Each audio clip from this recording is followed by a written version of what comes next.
Almost every day I receive an email from somebody looking to buy a business.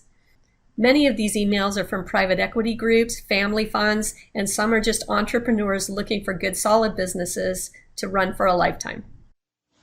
And here's an email that I received yesterday. Hey, Tawnya, hope everything is going well.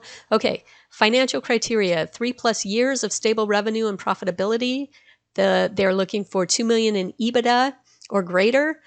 Or if it's a software business, $1 million in EBITDA is sufficient. Attractive margins, low annual CapEx expenditures. They want a motivated seller, modest barriers to entry, diverse and loyal customer base. And their target sectors are B2B services, software, healthcare and life sciences, education, food ingredient, and light manufacturing. So if you own a business and your business is similar to what these buyers were seeking, please do contact us if you're interested in selling. You can go to sellmybusinessformore.com and book an appointment today. Let's talk.